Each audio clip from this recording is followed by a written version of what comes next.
Welcome to another episode of Sneaks, Rhymes, and Life. I am your host, Lionel McDonald. So today on our episode, we are going to talk about the history of one of the most iconic sneakers that's been ever created, which would be the Nike Air Force One. So for those that didn't know, the Air Force One is actually turning 40 years old.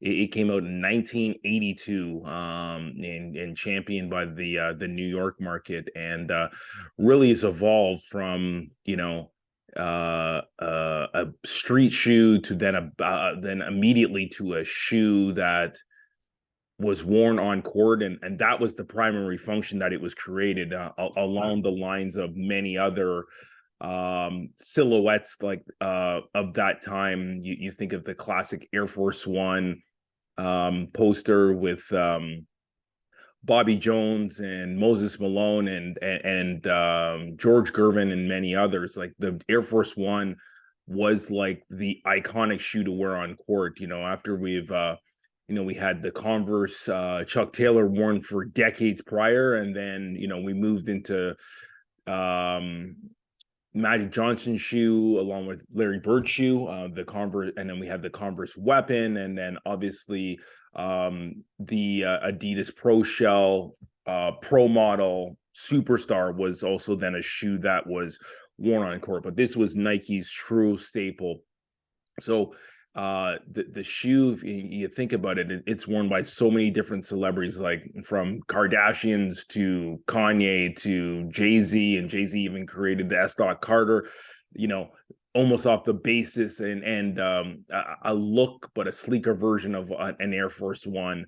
You see J-Lo, you see athletes, you see rappers, everyone rocks the Air Force. Well, almost everyone, but it's one of those true staple shoes that is in the marketplace. Like the popularity in the brand is stronger than ever, and primarily the lows are the champion. But I remember when I started wearing Air Force Ones, I wore mids were where it was at, because you had the strap in the 90s, that was the look. Eventually highs became more and more readily available and popular as we think about traditional old school basketball, but eventually over time the lows are what has taken over. And Air Force Ones you can wear with a dress, you can wear with track pants, you can wear with shorts, you can wear with jeans. We've seen people go to their prom or their wedding with Air Force Ones on.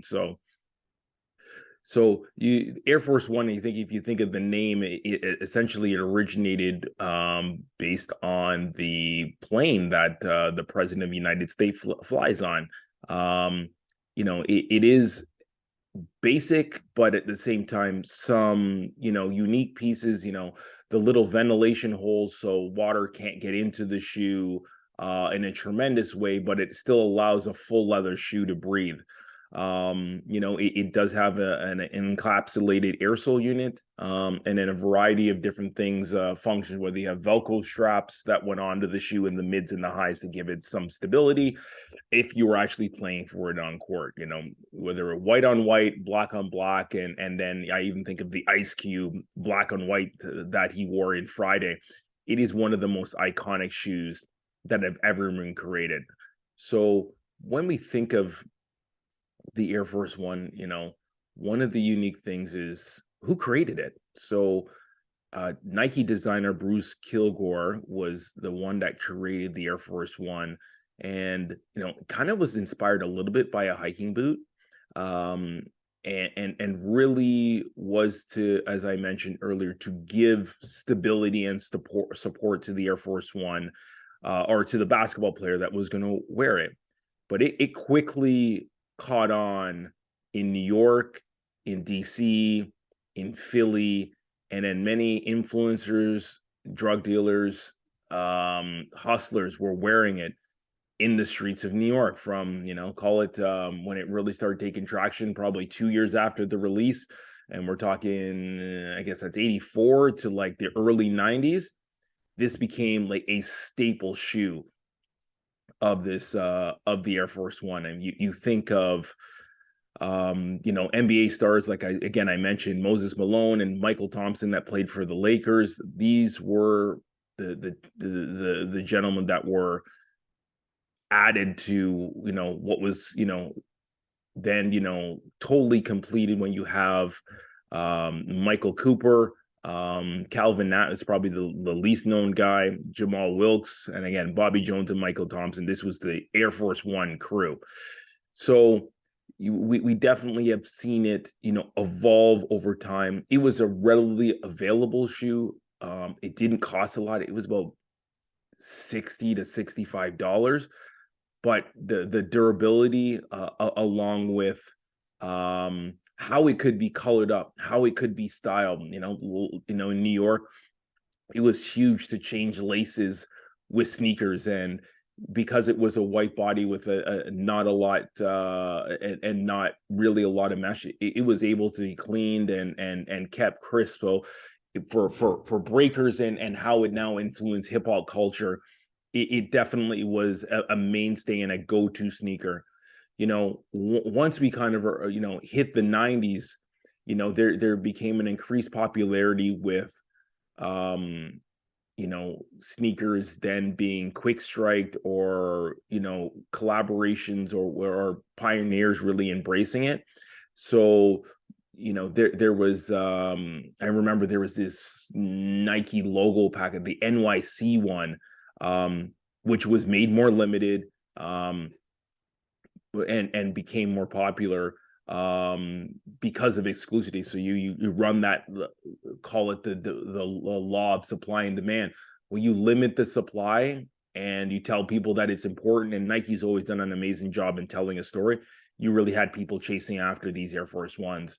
I still remember some of these patent brown packs, or patent packs, and then at the same time there was a collaboration with I think it was probably 2006 or 7, where there was a really amazing pack when the first Fantastic Four movie came out, the one with Jessica Alba, and there was a Dunk, there was an Air Max 90, but the shoe that turned the most heads was the Invisible Woman, because it was a clear upper and you could see right in. So if you had dirty socks, you could see it.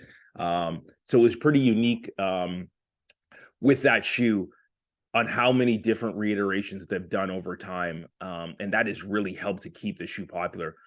When you talk about hip hop culture, we know that Third Base definitely talked about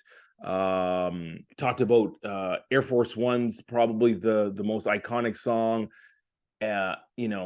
ever is done by Nelly, Give Me Two Pairs, and he's not from New York, he's repping St. Louis, but that was a big shoe, particularly in the 90s. Jay-Z was always all over Air Force One, one of the most iconic people, and I've had the pleasure of meeting him. DJ Clark Kent maybe has one of the greatest Air Force One collections that I've ever seen. And he's from a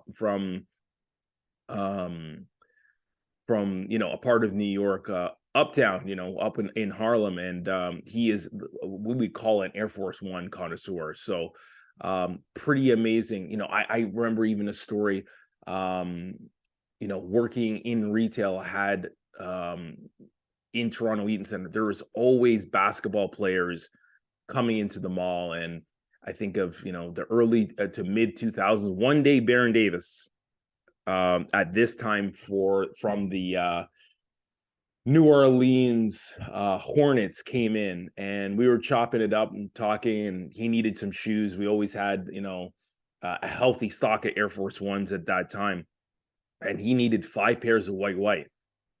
And I was just like, wow, what, you need 5 of the same shoe, all in the same size, and they're all for you? It's just like, what do you do with them? It's like, I have a stock at home. I have 100 pairs of white Air Force. I wear them all the time. It's my go-to shoe.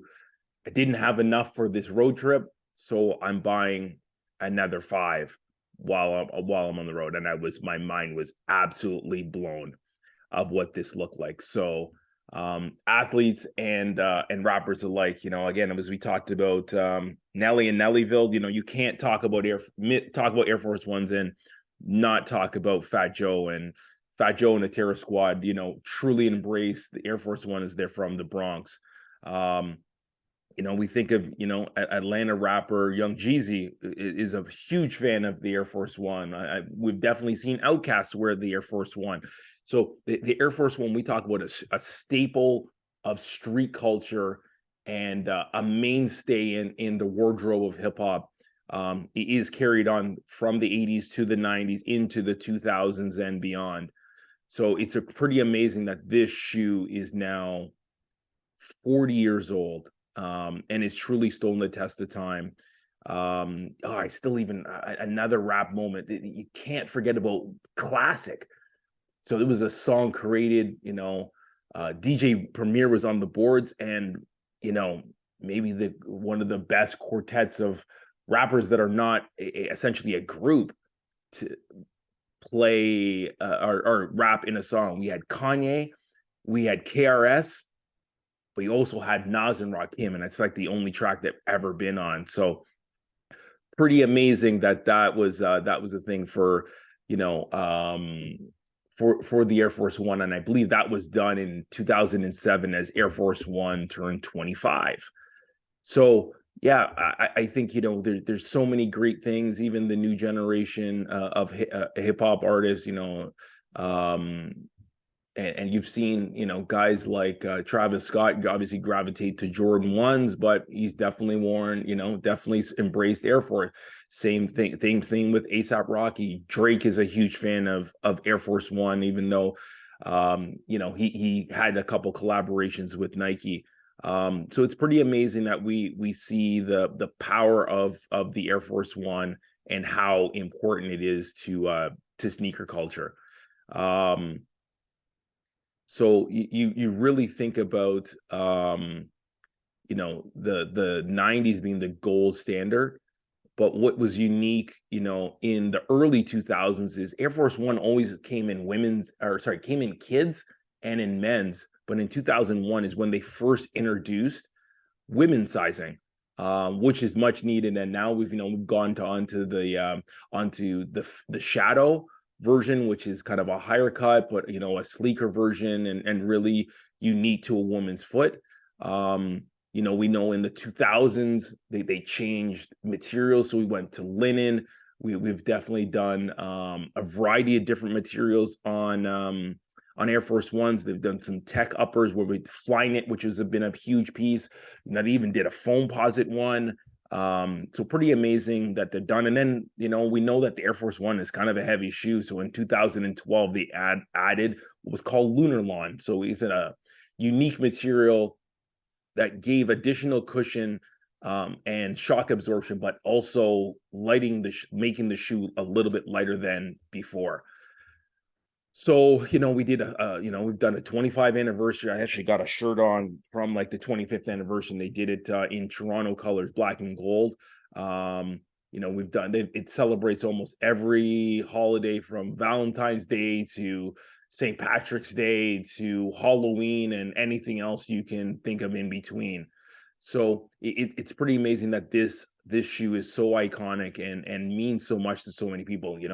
With this 40th anniversary, there is a pack. I think there's a couple highs and a couple other pieces that will be out later in November or early December. I'm recording this now kind of in the middle of November, hot off. Nike and Foot Locker got together and they did an Air Force One party. So they had a cool background.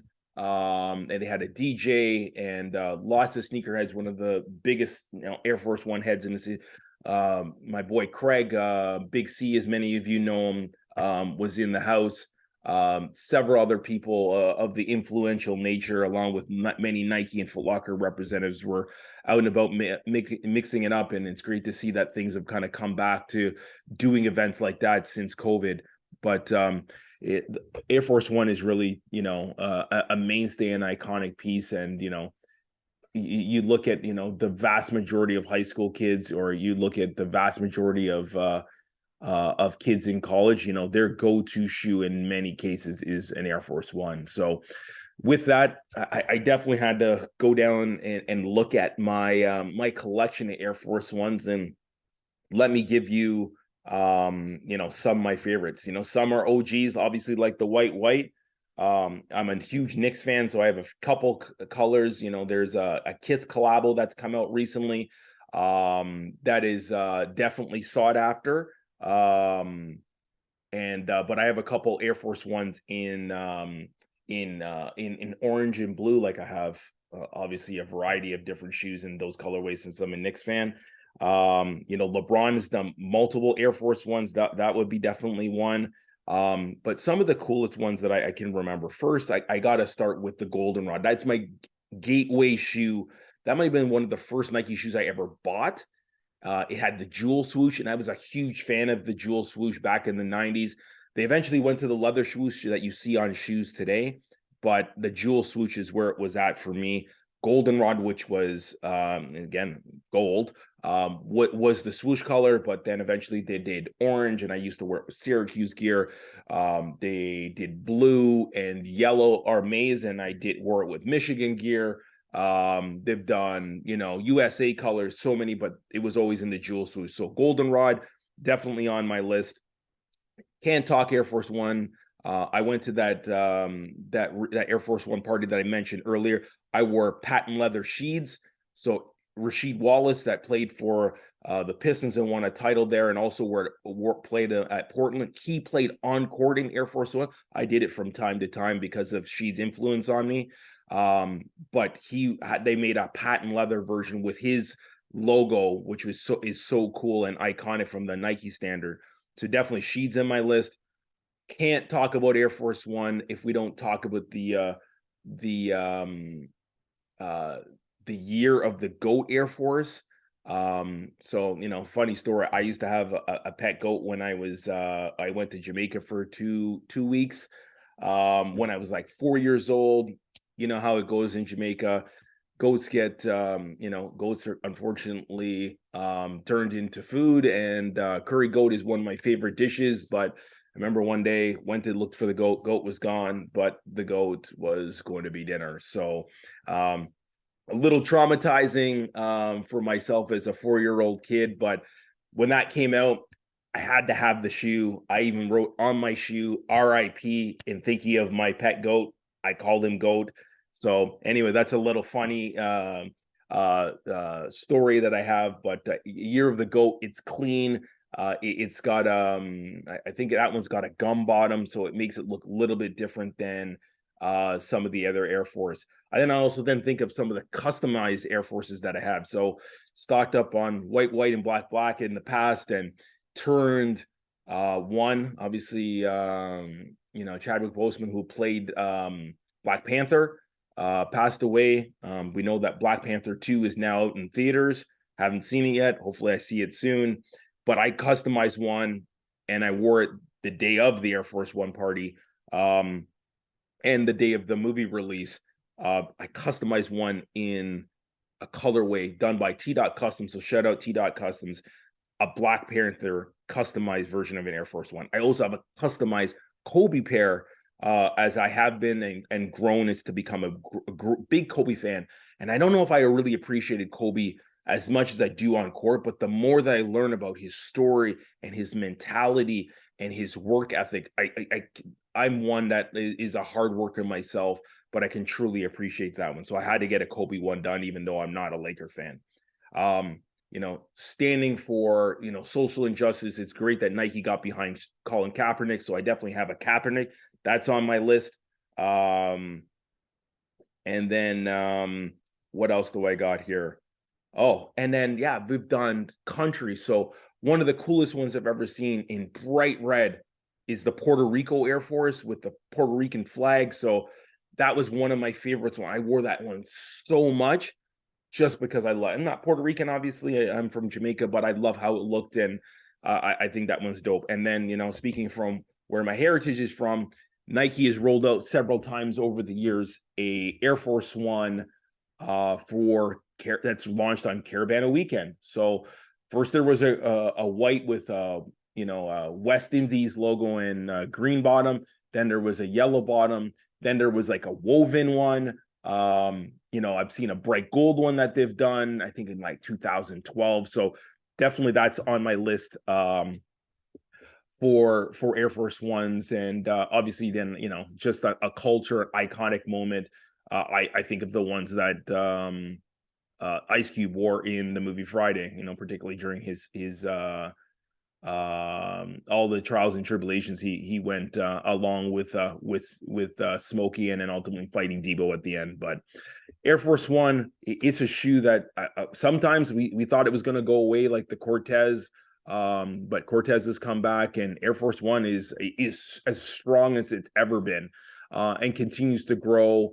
And as so long as Nike can continue to tell amazing stories, which they will, Air Force One will be here to stay. So thanks for listening, everyone. Much appreciated. And that is it for this episode of Sneaks, Rhymes, and Life. Catch you on the flip side. Peace.